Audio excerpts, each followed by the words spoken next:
kitchen. Today I'm gonna be cooking Alfredo mushroom.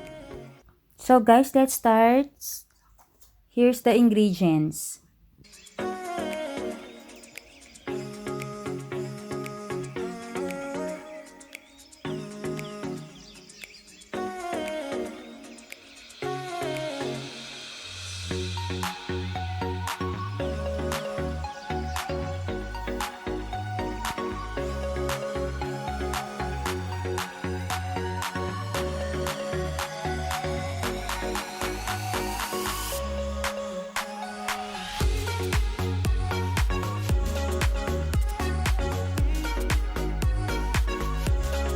Slice lang natin ang fresh mushroom natin ng very thinly.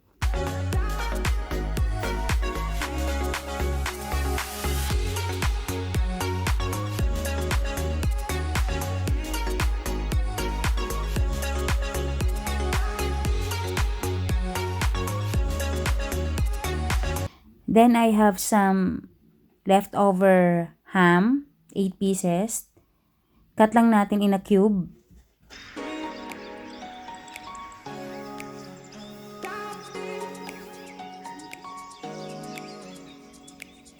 So, yung pan natin, naka-preheat na siya. Magsusutay na tayo ng ating sauce.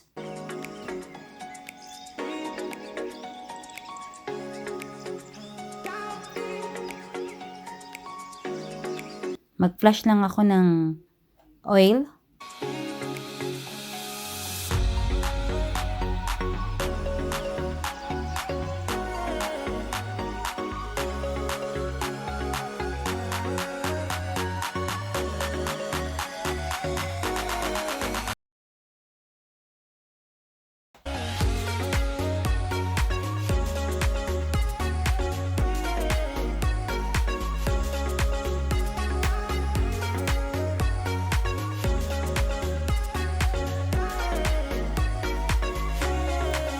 Two tablespoons.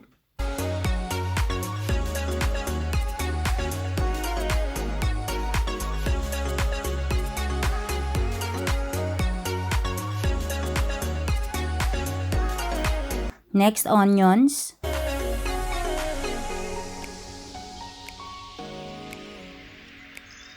Two tablespoons.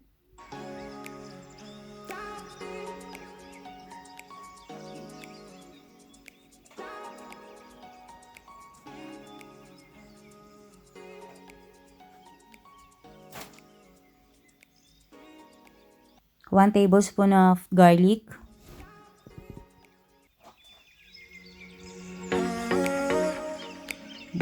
Saute lang natin siya. I-mix lang natin. Then, ilagay na natin ang ating mushroom. 200 grams.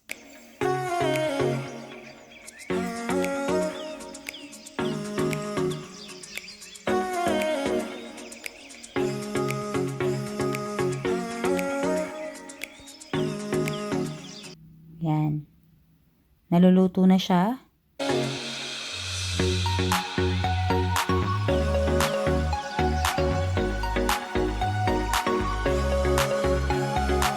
Next natin yung ham.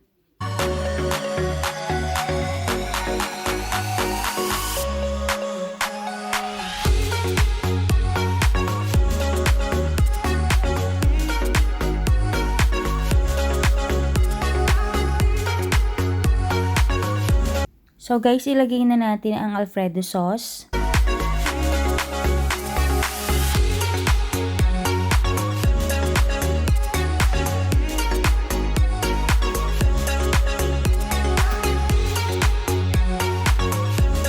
I added half cup doon sa container ng Alfredo sauce para masimot siya.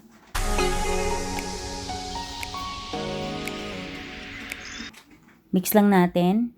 And then I added the cream of mushroom. Then mix ulit. Mix lang natin.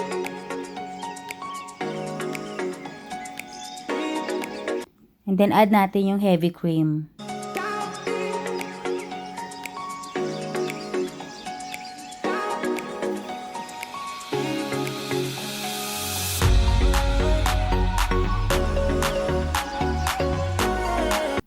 I-incorporate lang natin lahat ng sauce. Mix lang natin siyang mabuti. Ayan, nag-steam na siya. I added salt, some pepper,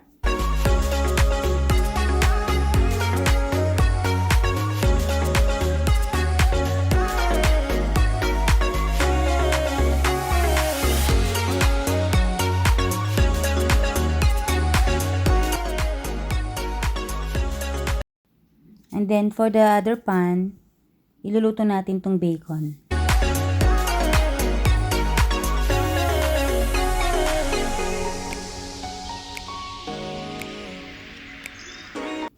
Ayan, malapit na siya maluto, guys.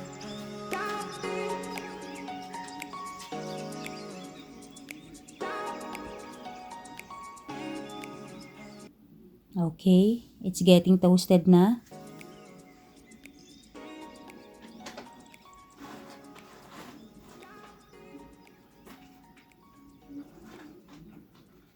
Almost done na ang ating bacon. I-drain lang natin sa paper towel.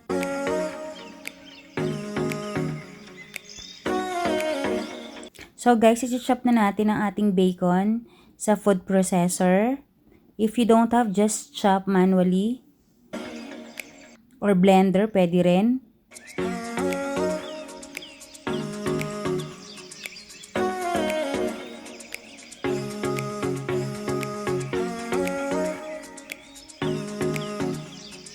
Very easy.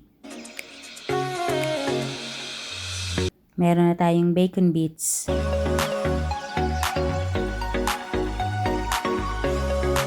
Now, magpapakulo na tayo ng ating pasta. So, naglagay lang akong konting oil.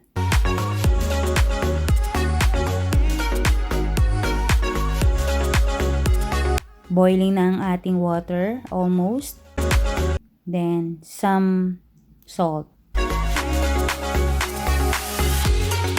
So guys, naglagay lang ako ng 3/4 kilo of pasta noodles. Check natin. Huwag nating hayaang masunog yung ilalim. Keep stirring.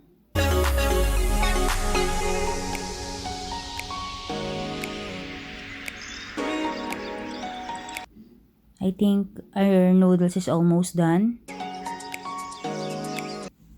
Yan. I-drain na natin ang ating pasta.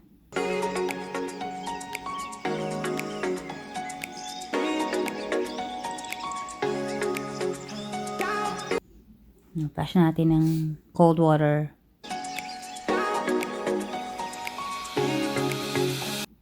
Para lumamig agad. Mag-cool.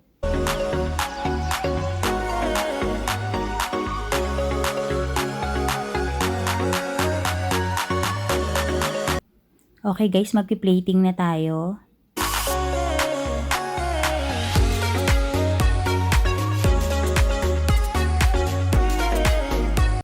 Maglalagay lang ako ng konting pasta dito sa plate natin.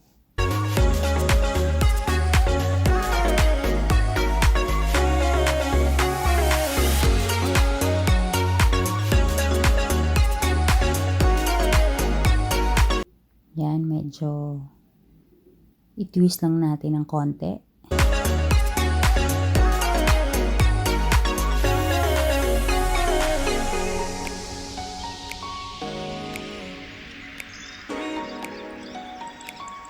Then, lagay na natin yung sauce.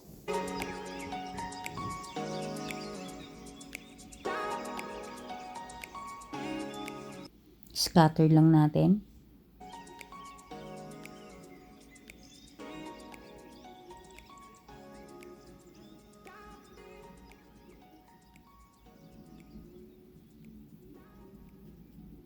Then, yung ating bacon.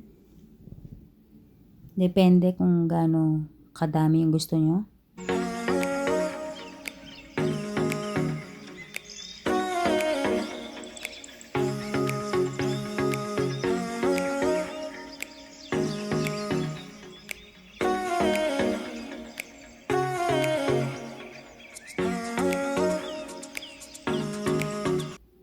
mag-garnish na tayo ng cheese.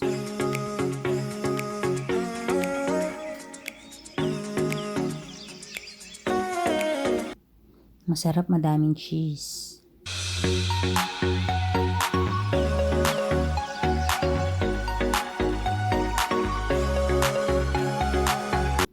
Okay.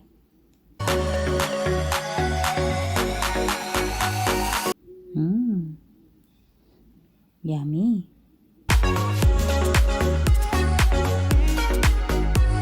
Then magpi-plate pa ako ng isang set pa.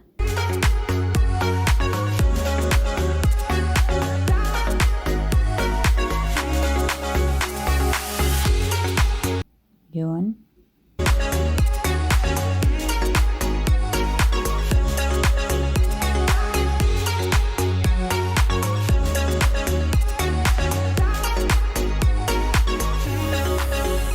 Lagyan natin ang ating sauce.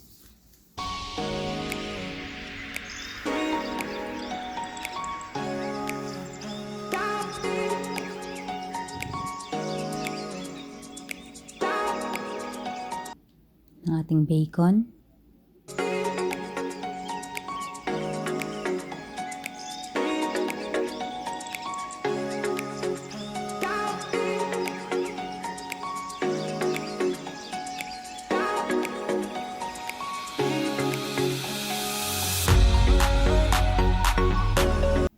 Maglalagay ako ng ricotta cheese.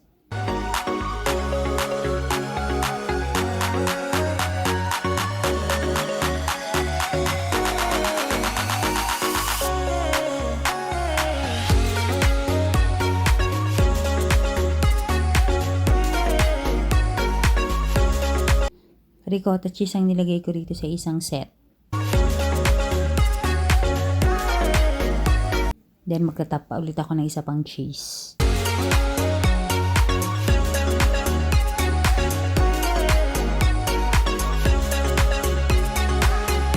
Yan ang ating finished product.